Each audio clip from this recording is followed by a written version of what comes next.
So you saw the teaser for the new Return of the Living Dead.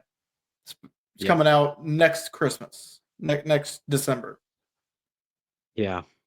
Do you have any thoughts on it?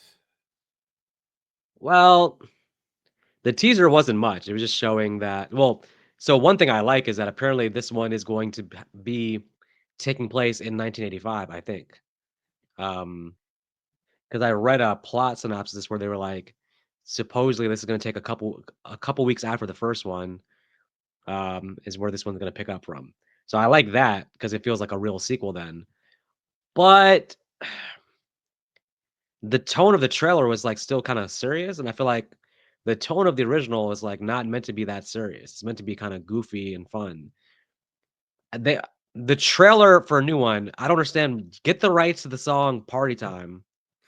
Start with the trailer if you wanna do, but by the end of the trailer, cut to the damn "Party Time" song, and everybody's on board. If you cut to that music from the first one, I think everybody's excited then, like, "Oh, crap, this is a return," but they never do that. I don't understand. That song should be, like, the song of the franchise. It should always be, like, in the trailers and stuff. So Yeah, oh, and well, also give us, is it that hard to get Tom Matthews or Quigley or, Miguel? Like, give us some cameos from the OGs, like, that would help us take it more serious also. you just said it takes place a few weeks after the first, right? That yes. Look, they can play different characters, but you know what I'm saying. I don't think they survived that nuclear holocaust ending in the first one. Say, Not not suggesting that, but come on, just as a nod, you could have them show up in a different role, just to, like, tie it to the franchise. It's been long enough. I don't think the audience will be like, "Oh my god, that doesn't make sense."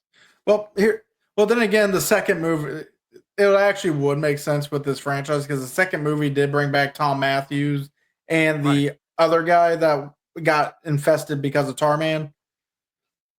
Yeah. Uh, but the what I guess to say what I am looking, what I'm wondering, what I'm hoping for the most about this movie is even though with it being made in modern day, I guarantee it's going to be very serious. They're going to try and make this a serious movie. But what I'm hoping Which it's is going to be not is, good.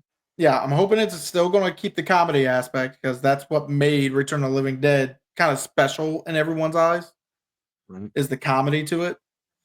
Yep. Uh, and also, but I do still want to see gore. Obviously, it's a Mhm. zombie movie. They eat brains in this one. Make sure you keep that, and also Yep. keep the fact that they can't die unless you shoot them full of electricity. Mm. So Apparently, the director of this one, not to rain on the potential parade, but the director apparently, like, his last 2 movies he's made were, like, both, like, 3.5 on IMDb's. It's not like a it's like a really terrible director that made this, so, um, well, let's hope yeah. that's. So I don't know what movies this guy has done. Let's just hope that those two movies is because of the script and not the direction. Maybe the direction is why it's a 3.5.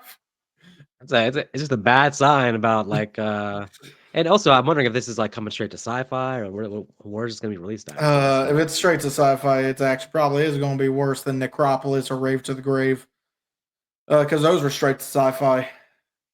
Feels like the first 2 movies in the series had a very specific sort of comedic fun tone, and then after that, they never really I think I'm pretty sure I like part 3, but the rest of it feels like a whole different Well, franchise. It's just never got back to what the first and second one was.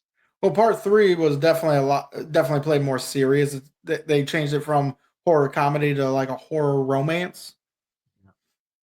And but there is still some similarities between all five, and that is the chemical that creates the zombies. But Rave to the Grave does have attempts at comedy, Mhm. and then Necropolis for some reason had martial art fighting zombies. Enough said.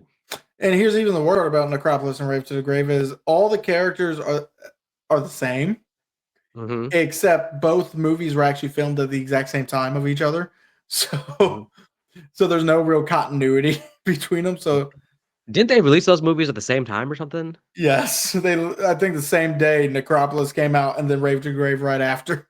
Because my dad was watching, I come in, I'm seeing the ending fight scene. I'm like, why are these guys fighting when zombies are on them? It's like, and then my dad was like, oh, one of them is a zombie. Wow. Yeah. If you see two sequels come on the same day, it's hard to take it seriously. You're like, how good can these really be? I Well, mean, especially since, of course, because there's no continuity, you get the same actors playing the same characters, and some of those characters died in what is supposed to be the previous movie, hmm. and then die Uh, again in the next movie. just to really pad out the runtime. Do you have a favorite non-horror Christmas movie that you want to mention? So Uh, non-horror, it is going to have to be Violent Night with David Harbour. I mean, it has the best Christmas feel to any Christmas movie I've seen. mm, Then again, I don't watch A Christmas Story because that movie plays so damn much. It killed me with that. But yeah, Violent Night. overrated. Overrated. I Yeah, agree. Violent Night, best version of Christmas in action, all put into one. All the music, the whole score for that movie is great. John Leguizamo.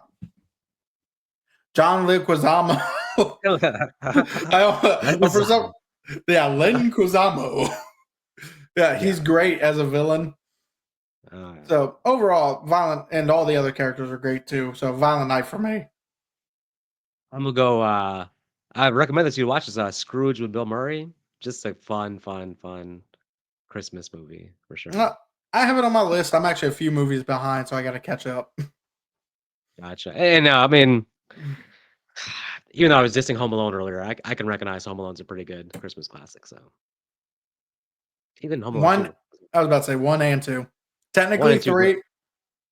three also takes place in Christmas. It's like if you watch 1, you almost have to just go ahead and just watch part 2 immediately afterwards. They Yeah, go 'cause together so well, you just have to watch them both. right. So overall, Well, people, unless Vic has something else to say, we'll see you next week when we review a movie. that's probably gonna happen next week. That's true. So Well, indeed. I hope it happens next week. God damn.